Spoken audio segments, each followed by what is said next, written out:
নতুন চুলায় রান্না করছো? হ্যাঁ। এই চুলোটা দেখতে পাচ্ছ গাইস, সিমেন্ট মাল্টিস প্লাস্টার, ঢালাই দিয়া চুলো। ঢালাই দেওয়া ছিল। এতে সব আছে, রড আছে, সব আছে এর মধ্যে, দেখে না। মাটির করলে সবসময় ভেঙে যায়, ওই জন্য ঢালাই দিয়া। একবার ধরে গেলে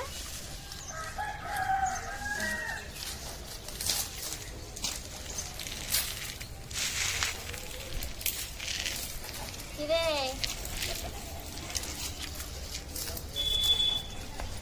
কি হলো?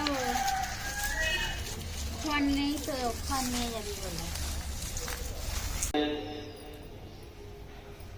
কেবলমাত্র আপনাদের নামের ওসিলায় আমার আল্লাহ পাকের অতিরিক্ত রহমত।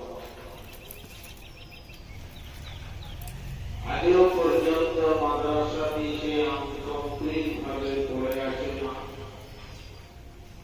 প্লাস্টারের কাজ বাকি আছে, নিজের কাজ বাকি আছে। একমাত্র যা 10-20-50 টাকা একটু নিয়োগ করে সকলে। এটা কি রান্না করছো?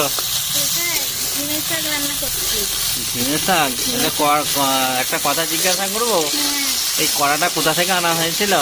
এটা পাকিস্তান থেকে এনেছিল, একজন আমায় গিফট করেছিল। পাকিস্তান থেকে আনা হয়েছে এই কড়াকে? হ্যাঁ, বাহ বাহ, দেখে নাও। একজন আমায় গিফট করেছিল, গিফট।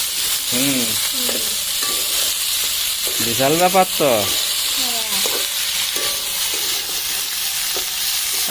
গ্যাসের থেকে এই রান্না, মানে মাটির যে চুলার রান্না, একটা টেস্টই আলাদা, তাই না? হ্যাঁ, যাই, তোমরাই বলে দাও ঠিক বলছি।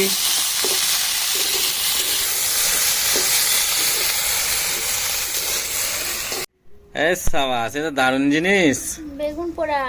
হ্যাঁ, কার না ফেভারিট বলো? আমার ও, আমার একদম। তো ভীষণ ভীষণ এই ফেভারিট। চুলাতে বেগুন পোড়া মানে একদম দুর্দান্ত, যাকে বলে, কি বলবো, হেভি লাগছে। হ্যাঁ,